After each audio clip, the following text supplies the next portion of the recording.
And we welcome you back now to America's Forum. I'm J.D. Hayworth. And I'm John Bachman. J.D., let's focus our attention on gun control a little bit, because in the Northeast and New England, gun control, gun rights advocates, and even some lawmakers are telling, or law enforcement officials are telling some lawmakers that they've simply had enough. This was just a little while ago at the state capitol of New York in Albany. These folks in this local news report are protesting the SAFE Act in New York by burning their new gun registration forms now required by that state law. By the way, New York Governor Andrew Cuomo says that the SAFE Act, quote, stops criminals and the dangerously mentally ill from buying a gun by requiring universal background checks on gun purchases, increasing penalties for people who use illegal guns, mandates life in prison without parole for anyone who murders a first responder, and imposes the toughest assault weapons ban in the country. Those are Cuomo's words. Also, a gun measure is facing defiance from law enforcement officials in Vermont. The head of the nationwide sheriff's coalition is telling the state's law enforcement officers to defy the controversial gun control measure. The measure includes a ban on the carry of firearms in bars and restaurants. It also authorizes police to take guns during domestic disputes and requires gun owners to keep their firearms locked at home. And then there's this from the Washington Times, an editorial here.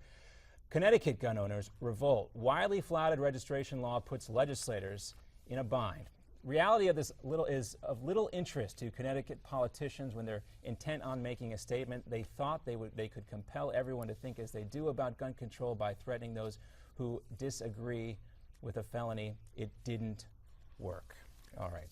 So there's a look at some of the issues. And we have the issues covered now. We have a man who knows a lot about the Second Amendment and about personal protection. Joining us to talk about all of this is Bob Harvey, Chief Instructor of the South Florida Gun School. Bob, we appreciate you being here. And Brother John, you know our friend here in the venue of training. Yes, we like to disclose everything, be transparent here, JD. And Mr. Harvey was my instructor for my concealed weapons class, so it's great to see you and great to have you here on the set. It's great to be here, guys. Bob, we've seen what's happened in the Northeast. What do you make of this citizens' response? Some might call it a citizens' revolt in the wake of these state gun control measures. I think what you're starting to see is that folks are becoming tired of their constitutional rights being infringed. And it's not just the individuals. They've got over 300,000 people in Connecticut right now that are refusing to obey the law. You probably have more than that in New York. We don't really know the numbers. The constitutional sheriffs that are refusing to enforce the law are normally members of an organization called the Oath Keepers. They have sworn an oath. They're either ex-military or current or law enforcement, and they've sworn an oath to defend the Constitution. Now, in terms, and you're right, sheriffs have a very special role constitutionally. But I'm interested, your background and as an instructor on concealed carry within the state of Florida, do you expect to see what is happening in the Northeast move to other states, or do you think this response from the citizens and the outcry will be enough to have other officials in other states think twice about Second Amendment infringement? I think that you're seeing what our founding forefathers had in mind. I think if they continue to try to infringe on the Second Amendment, if it does continue across state borders, then you'll see the same thing there. And I think some of the surprise here is that there was an expectation that this would come from the federal level, especially with the re-election of President Obama. And here we are seeing this on the state level. You know, is there anything that the feds can do to step in? Because we're talking about the Constitution here, not these state laws which are having the impact. The current administration is the most unconstitutional administration that we've seen in the history of our country. I don't think that the federal government's going to be able to handle it at state level. And it's interesting, we mentioned the current president, of course, Bob, and John, he comes to us politically speaking from Illinois. Now there's a new textbook in the state of Illinois mischaracterizing the Second Amendment.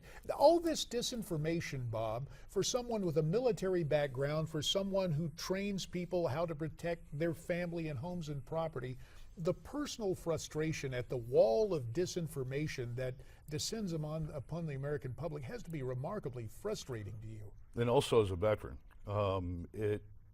we wear uniforms to protect that Constitution. It's what made our country great. I have a problem with it And I recommend that people join the grassroots movements, such as the National Rifle Association, here in Florida, Florida Open Carry. These organizations, Gun Owners of America, these organizations fight for our rights on a daily basis to see that that doesn't happen. And here we are with this situation where it's not just gun owners who are saying they're not going to follow these laws. These are law enforcement officials here. And it would be hard to imagine a scenario where the governor of New York or the governor or this, who's going to step in there and try to take these guns away from veterans and sheriff's officials. See, there's the problem. Politicians write laws that they don't realize the ramifications. Those law enforcement officers realize what the danger is if they have to knock on a door to enforce that unconstitutional law. It puts them in a very tough position, especially, and when you look at the situation and you realize that these laws in a lot of instances were put into place as a reaction to what happened in Connecticut, and as you mentioned, Bob, it shows that these lawmakers didn't fully think through what the ramifications would be, and now they're kind of painted in a corner. Yeah, I mean, you look at a situation like this and you go, are any of these laws going to stop one murder? Well, the strongest gun laws in the world, actually for sure here in the United States, are in Washington, D.C. and Chicago, Illinois. Chicago has a higher murder rate than they have in Kandahar, Afghanistan. So criminals by nature don't obey laws. You can write whatever you want. But here's where the problem lies. What they did in New York criminalized 300,000 law-abiding citizens. And the thing in Connecticut too, again, it was done in reaction to what happened in Newtown, which of course is a tragedy, but it would not have prevented Adam Lanza from getting the guns in the first place. Exactly. All of the gun laws that they passed in Connecticut wouldn't have changed that situation. Yeah, and it shows you why, not just with this, but it's proactive laws are more important than reactive laws because you get something you didn't intend to have. That's right. Bob Harvey, we're so glad you came to spend some time with us, and listening to the conversation here, getting your perspective reminds me of that bumper sticker wisdom. When guns are outlawed, only outlaws will have guns. We thank you for your time. We look forward to a future visit, and there is more straight ahead on America's Forum. Your chance to weigh in on the issue, you can reach us via Twitter at Newsmax TV, hashtag America's Forum. Also, you can email us your comments, connect at newsmaxtv.com, or there's Facebook as